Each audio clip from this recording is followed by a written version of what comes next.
We are back. Today what we're going to do is we're going to remove the Adblue nozzle, which is down there. So we have to remove the under trays to clean it because it crystallizes, and if it's blocked, it may damage the pump because there'll be just too much pressure to push through when it's blocked. So we're going to remove the under trays, clean it. So far everything is perfect. Okay, so let's do this. We start first by lifting the car. I have all the jack here and all the tools here. So lift the car. There are 11 bolts that I have to remove for the tray. I think they're 10 mil bolts. Then also the DPF. All right, so let's get going. Okay guys, this is the thing I need to remove. This is the nozzle. It injects in here, the exhaust pipe here. It injects the Adblue that reduces emissions. Okay, this is where it injects, but the nozzle here gets crystallized, so you just remove the clamp here, remove it and clean it and put it back. Okay, now I removed that cover there. I'm not going to put it back because I still have to take off the gearbox to change the clutch in it and maybe change the crankshaft seal as well. As you can see, there's a little bit of oils here.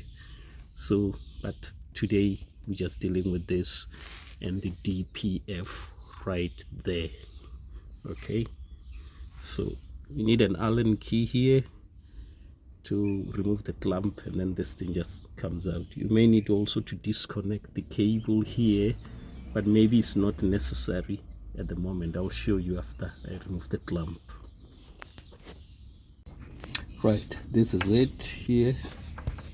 As you can see, it needs cleaning.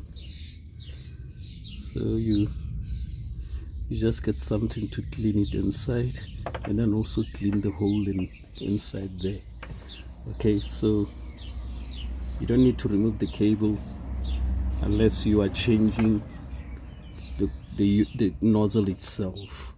But other than that, I think there's enough space to just get a screwdriver or something sharp to just scrape in there, make sure that it's clean. These things, they need cleaning. If you don't clean this and wait for the light to come on the dash, you just want endless headache. So, you know, if you use this car for business, at least every 20,000 miles, come underneath, clean this. If it's just for home, at least twice a year, just, you know, every 6 months, just come in, check, clean it up. Then you will never ever have issues with lights on the dash. Okay, so I'm going to clean it. I'll show you after cleaning it how it looks like. Now I cannot show you in here, maybe the camera allows. There. The thing is, because I've cleaned this before, last year, maybe around August, July, because it was before we go on holiday. I cleaned it, so it's not that bad. Okay, so let me just get something to start cleaning it and scraping all this gunk. Right, I've cleaned it. Look how shiny it is. Good as new. So it's going back in there. Now I used this to clean it. This is the EGR cleaner. Okay, you can use brake dust cleaner. There is a spray you can buy for cleaning the discs. You can use it. It's very good for that as well. And also inside here is cleaned, so it's going back on. So this is how it goes. There are some lines here, as you can see. It has these 3 pins, 2 at the top, 2 pins at the top, 1 at the bottom. They have to align. If you don't align them, then it's not going to be completely closed. So this is how it goes. and then you put that lamp on top. All right, there it is, clean, and waiting for another 6 months. I'll be taking it out again, cleaning it again. All right, now the Allen key here, I don't know the size because you know I kind of acquired these, lots of these, so there's a number there, so tiny. It says, let me see, it's a 4 mil Allen key. So thing is, I have lots of these little ones, you know. Over the years I was collecting lots of tools, as you can see, so I kept on trying one by one, but it says 4 mil Allen key, so that's how it is. So now I'm going to the back there to the DPF. I'm not going to cover this, as I said, because I need to take off the gearbox and carry on servicing the car, and when I have finished doing everything, that's when I'll put that cover again.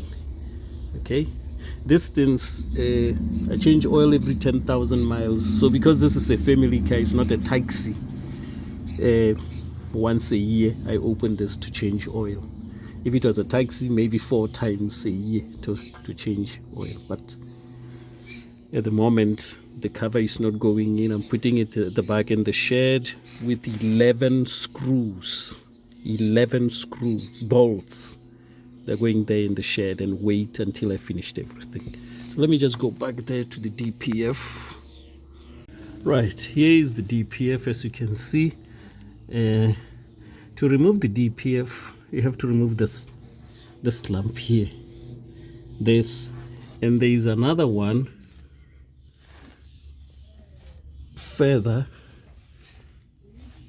that side. You have to remove those brackets there, that bracket, this bracket.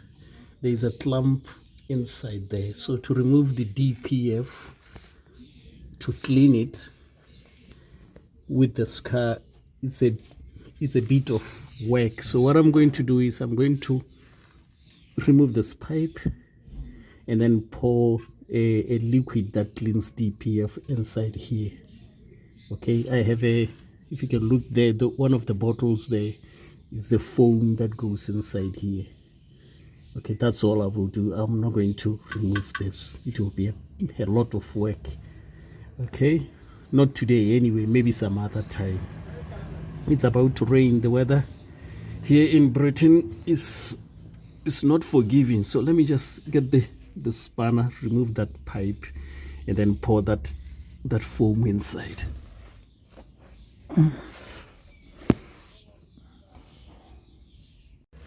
Yeah, as you can see, I've put this foam inside there, but before I start filming, it started to come out, so I had to put back that pipe as quickly as possible. All right, so the foam is in there. I will leave it for about 30 minutes, and then I'll just drive the car, you know, to... The reason I'm leaving it for 30 minutes so that it works the soot inside the filter. Then just drive it for about maybe 30 minutes non-stop. That foam will clean whatever it is in the DPF, maybe rust or soot, and then go out. All right, so that's how it is. So I'm gonna just put everything back together, take out, tighten this bolt here or nut connector. Now you see this pipe, sometimes you get clogged, this, so I used this to clean the pipe.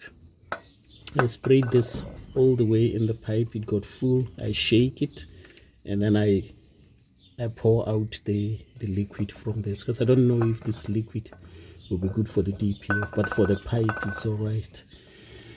Sometimes when it says the DPF is blocked or there's some issue, it will be this pipe, not this one. Doesn't really worry too much, this, because normally exhaust gases, when they come here, they are clean because they've been filtered. Okay, so this, you don't worry about this pipe too much.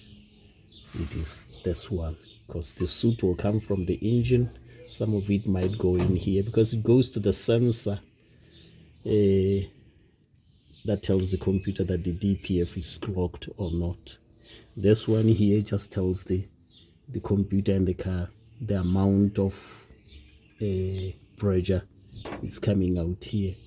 If there is very, very less pressure, it tells the computer that the DPF is blocked. This one, if there is a high pressure in the DPF, it tells the computer as well. They have to be balanced. This is how this new computerized stuff works. Okay, they use two, and you have emission sensors as well. On petrol cars, you'll have the O2 sensor at the top of the exhaust where the manifold is, and then another one at the bottom of the exhaust to check the amount of emissions that are going through the catalytic converter. Because if it's high coming off the engine and it's still high after the catalytic converter, you have an error code. So it's high coming out of the engine, but after the catalytic converter, the next sensor after that should say it's fine. All right, so that's how it is. I'm gonna tie up, and that's it with the Adblue nozzle and the DPF. Okay, this, because the car is not driven a lot, the DPF will get locked because the car doesn't drive a lot on the motorway. If you drive a lot on the motorway, you don't really need to do this at all because it will regen all the time. But you drive around town, this, before it starts regening, you stop in the car. So it never gets the time to clean all that soot and rust on the DPF. So a family car, you definitely have to do this at least twice a year. Just come in, remove this, and then pump this inside. It helps to clear up. And if you have a scanner, you can do force regen to clean all this after putting this stuff inside. Then you will never ever have error codes. Okay, guys? So thank you very much for watching. More videos are coming. And guys, I bought a new car. I'll make a video to show you the car. It's not petrol and it's not diesel. I wanted this to be a surprise, but I blew it. The brown Citroen, we might sell it or break it for parts, but I'll let you know. Okay, take care. Bye-bye.